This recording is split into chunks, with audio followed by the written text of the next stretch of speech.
नमस्कार दोस्तों, आप लोगों का एक बार फिर से स्वागत है हमारे YouTube चैनल MSH क्लासेस पर। दोस्तों, आज मैं आप लोगों को नागपुरी की प्रैक्टिस सेट नंबर 5 कराने जा रहा हूँ। यह ग्रामर से रिलेटेड है, ठीक है। नागपुरी व्याकरण से टोटल क्वेश्चन आज लिया गया है। यह बहुत ही महत्वपूर्ण हो जाता है दोस्तों, क्योंकि आपका आज का जो प्रैक्टिस सेट है यह पूरी तरह से एग्ज़ाम ओरिएंटेड है। आप खुद देख लीजिएगा, जब 10-15 मिनट का आप समय दीजिएगा और इसे देख के खुद एनालाइज करिएगा कि यह कितना इम्पोर्टेंट है। तो चलिए दोस्तों, आज का सेशन स्टार्ट करते हैं। आप लोगों के सामने आज का पहला क्वेश्चन, नागपुरी में वचन कय प्रकार कर होएला, ठीक है। वचन कितने प्रकार का होता है, कितने वचन का कितना भेद होता है, ये आपसे पूछा गया है। तो कितने भेद होता है वचन का दोस्तों? तो वचन का 2 भेद होता है, ठीक है, एक वचन और बहुवचन। चलिए नेक्स्ट हम लोग देखते हैं, कर्म कर आधार पर क्रिया कर कय ठो भेद होएला, ठीक है। कितना भेद होता है किसका? क्रिया का। और किसके आधार पे? तो कर्म के आधार पे। कर्म के आधार पे क्रिया को कितने भागों में बांटा गया है, ये आपसे पूछा गया है। तो कितने भागों में बांटा गया है? तो 2 भाग में बांटा गया है, ठीक है। चलिए नेक्स्ट हम लोग देखते हैं थर्ड नंबर, प्रयोग और संरचना, ठीक है। प्रयोग और संरचना कर आधार पर क्रिया कर भेद होएला। प्रयोग और संरचना के आधार पे क्रिया का कितना भेद होता है, ये आपसे पूछा गया, ठीक है। तो कितना होता है? 4 होता है, 5 होता है, 3 होता है या 6 होता है? तो कितना होता है दोस्तों? तो 3 होता है, ठीक है। प्रयोग और संरचना के आधार पर क्रिया का कितना भेद होता है? तो 3 भेद होता है। चलिए नेक्स्ट हम लोग देखते हैं 4 नंबर, काल कर आधार अनुसार क्रिया कर कतना भेद आहे। अब देखिए, काल के अनुसार, काल के आधार पर, काल के आधार पे क्रिया का कितना भेद होता है, ये आपसे पूछा गया है। तो क्रिया के काल के आधार पर क्रिया का कितना भेद होता है? तो 3 भेद होता है, ठीक है। चलिए नेक्स्ट हम लोग देखते हैं 5 नंबर, अर्थ कर आधार पर क्रिया विशेषण, अर्थ कर आधार पर क्रिया विशेषण कई प्रकार कर होवेला। अब देखिए, अर्थ के आधार पे क्रिया विशेषण का कितना भेद होता है, ये आपसे पूछा गया है, ठीक है। डायरेक्ट नहीं पूछा है कि क्रिया विशेषण का कितना भेद होता है। अर्थ के आधार पे, जैसे कभी कभी प्रयोग और संरचना के आधार पे, काल के आधार पे, अर्थ के आधार पे, तो इस आधार पे, तो यहाँ पे अर्थ के आधार पे क्रिया विशेषण पूछा गया है, ठीक है। तो अर्थ के आधार पे क्रिया विशेषण का कितने प्रकार होता है? तो 2 प्रकार होता है, ठीक है। चलिए नेक्स्ट हम लोग देखते हैं 6 नंबर, प्रयोग, प्रयोग कर आधार पर क्रिया विशेषण होवेला, ठीक है। अब सेकेंड में पूछा जा रहा है, प्रयोग के आधार पर क्रिया विशेषण कितने प्रकार का होता है, या क्रिया विशेषण का कितना भेद होता है। तो कितना भेद होता है दोस्तों? तो 3 भेद होता है, ठीक है। याद रखिएगा, 3 भेद होता है। चलिए नेक्स्ट हम लोग देखते हैं 7 नंबर,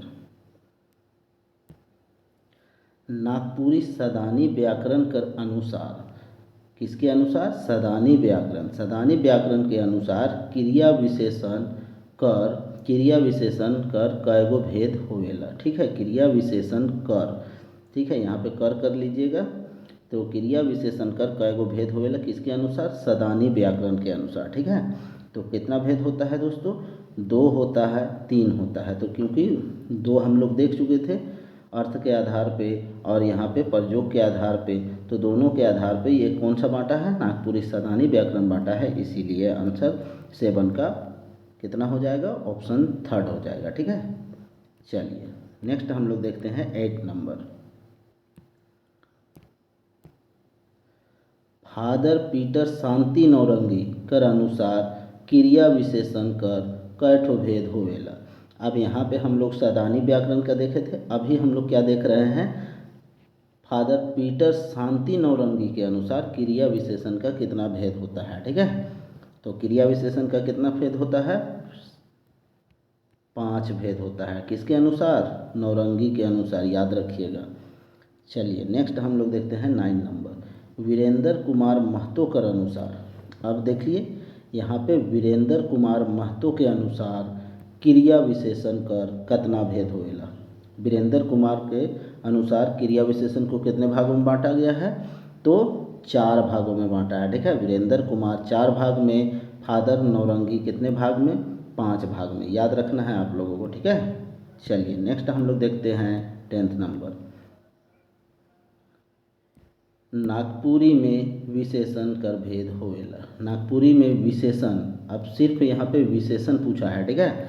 नागपुरी में विशेषण का कितना भेद होता है, तो विशेषण का 4 भेद होता है, ठीक है। 4 भेद होता है, सभी के अनुसार यहाँ पे 4 ही है, चाहे वह फादर पीटर शांति नौरंगे के अनुसार, वीरेंद्र के महतो के अनुसार, सदानी व्याकरण के अनुसार, सभी के अनुसार 4 है, इसीलिए 4 आंसर हो जाएगा, ठीक है।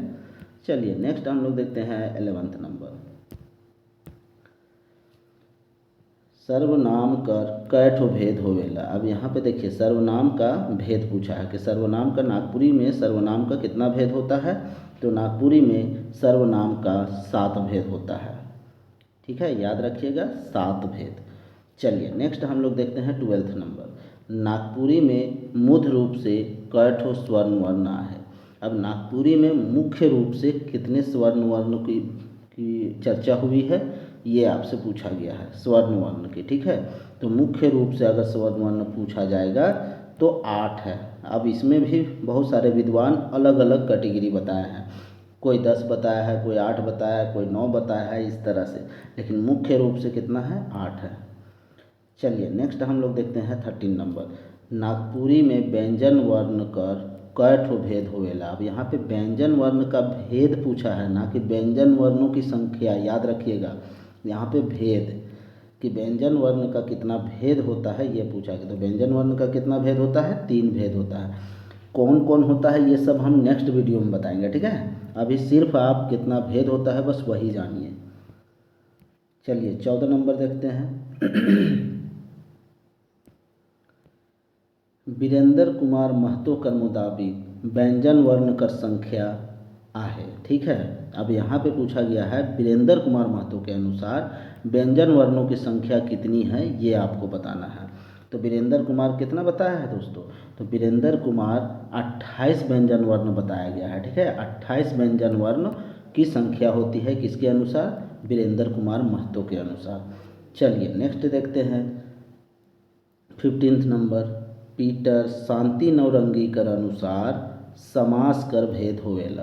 अब यहाँ पे पीटर शांति नौरंगी के अनुसार समास का कितना भेद होता है ये आपसे पूछा गया है। तो कितना भेद समास का होता है, तो समास का 5 भेद बताया है, कौन, पीटर शांति नौरंगी। हर चीज़ में ये ज़्यादा बताए थे, लेकिन समास में ये सबसे कम भेद बताया है, ठीक है। चलिए नेक्स्ट हम लोग देखते हैं 16 नंबर।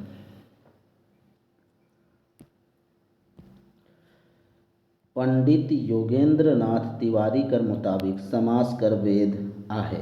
अब यहाँ पे योगेंद्र नाथ तिवारी के अनुसार समास कितने का कितना भेद है ये आपसे पूछा गया है।